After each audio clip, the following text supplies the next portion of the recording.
Bonjour et bienvenue sur jaicompris.com. Dans cette vidéo, on vous propose un exercice sur les rotations et on va utiliser pour cela cette rosace à 12 pétales. Et l'intérêt dans cet exercice, il est double.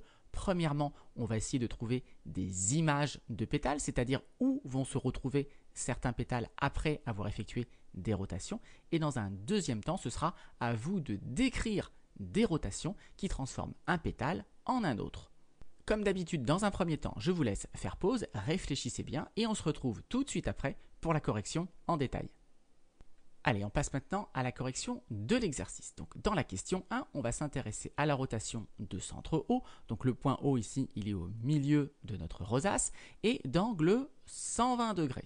Et on va également tourner dans le sens des aiguilles d'une montre, c'est-à-dire qu'on va procéder à des rotations en tournant dans ce sens-là. Alors, première question, il s'agit de trouver l'image du pétale numéro 1, c'est-à-dire où va se trouver ce pétale lorsque je vais faire la rotation de centre O dans le sens des aiguilles d'une montre et d'angle 120 degrés. Alors, une première question intéressante qu'on peut se poser, c'est si je fais passer mon pétale 1 sur le pétale 12. Donc, si je fais tourner ma rosace pour amener le pétale 1 sur le pétale 12, quel est l'angle ici de ma rotation ? Eh bien, si je reproduis ce même mouvement, cette même rotation 12 fois, pourquoi 12 fois? Parce qu'il y a 12 pétales et qu'ils sont régulièrement répartis, mon pétale 1, il va revenir ici sur lui-même. C'est-à-dire que quand je vais faire 12 fois cet angle, j'aurai fait un tour complet. Mais un tour complet, ça correspond à 360 degrés. Donc maintenant, si je fais 360 divisé par 12, eh bien je vais obtenir ici l'angle de ma rotation et je vous laisse vérifier que ça fait 30. Donc la rotation qui permet de passer du pétale 1 au pétale 12, c'est une rotation d'angle 30 degrés. Et moi, ce qui m'intéresse dans cette question 1, c'est une rotation d'angle 120 degrés. Eh bien, pour obtenir une rotation d'angle 120 degrés, je vais faire donc une deuxième fois ma rotation d'angle 30 degrés, puis une troisième fois, puis une quatrième fois. 4 fois 30 degrés, on obtient bien 120 degrés. Donc mon pétale 1, quand je fais tourner ma rosace autour du point O dans le sens des aiguilles d'une montre d'un angle de 120 degrés, eh bien le pétale 1 arrive au pétale 9. Donc c'est ce que j'ai noté ici, l'image du pétale 1 c'est le pétale 9, je ne vais pas répéter à chaque fois que c'est par la rotation de centre O d'angle 120 degrés dans le sens des aiguilles d'une montre. Et on passe donc au petit b, maintenant on cherche l'image du pétale numéro 8, mais c'est exactement la même chose. Maintenant, on a compris que pour faire l'image d'un pétale, on allait avancer de 1, 2, 3 et 4 pétales sur la rosace. Donc on part du 8, une fois, deux fois, trois fois et 4 fois. Et donc l'image du pétale 8, c'est le pétale 4. Donc c'est ce que j'ai noté ici et pour la question petit c, on s'intéresse à l'image du pétale 6, c'est exactement la même méthode, donc une fois, deux fois, trois fois et quatre fois. Et donc le pétale 6, il se retrouve en position numéro 2. Et voilà pour la première question. Allez, on passe à la question 2. Et là, c'était à vous de trouver une rotation qui permet de transformer un pétale en un autre. Alors déjà, il y a marqué une rotation parce qu'il y a plusieurs possibilités.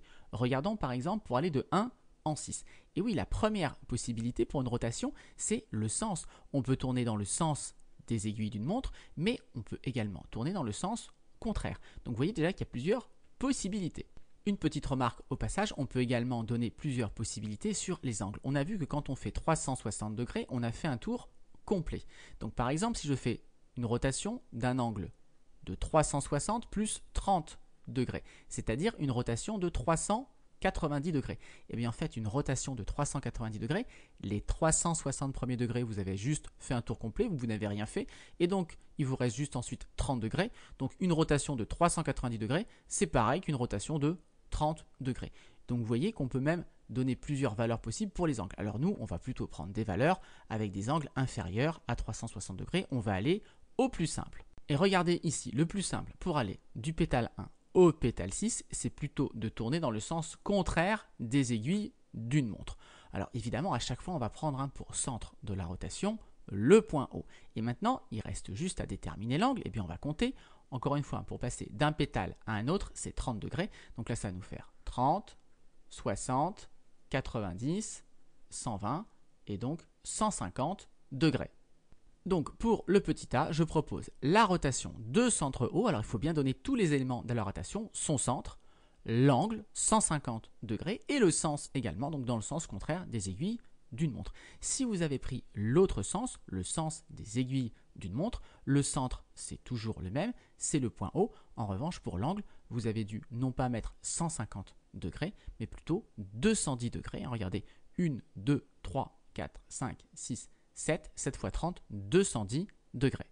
Au passage, une autre petite remarque, si vous tournez de 150 degrés dans le sens contraire des aiguilles d'une montre, si vous voulez aller au même endroit en tournant dans le sens des aiguilles d'une montre, eh bien l'angle de la rotation doit être choisi pour que la somme des deux donne bien 360 degrés. Allez, on passe au petit b. Je passais de 10 en 2, donc je vais pareil plutôt tourner dans le sens contraire des aiguilles d'une montre et je regarde maintenant l'angle de la rotation, une fois, deux fois, trois fois, 4 fois 30 degrés, donc c'est 120 degrés l'angle de notre rotation ici. Donc j'ai noté la rotation toujours de centre O d'angle 120 degrés dans le sens contraire des aiguilles d'une montre. Si vous avez décidé de tourner dans le sens des aiguilles d'une montre, eh bien vous avez trouvé comme angle 240 degrés, 120 et 240, 360 grâce à la petite remarque qu'on a faite précédemment. Allez, on passe à la dernière question. Et bien là, le plus simple pour aller de 7 en 9, eh bien c'est toujours de tourner dans le sens contraire des aiguilles d'une montre. On fait 2 fois 30 degrés, donc 60 degrés pour passer du 7 en 9. Voilà, ceci achève la correction de cet exercice. Comme d'habitude, si cette vidéo vous a plu, n'hésitez pas à la partager et à la liker.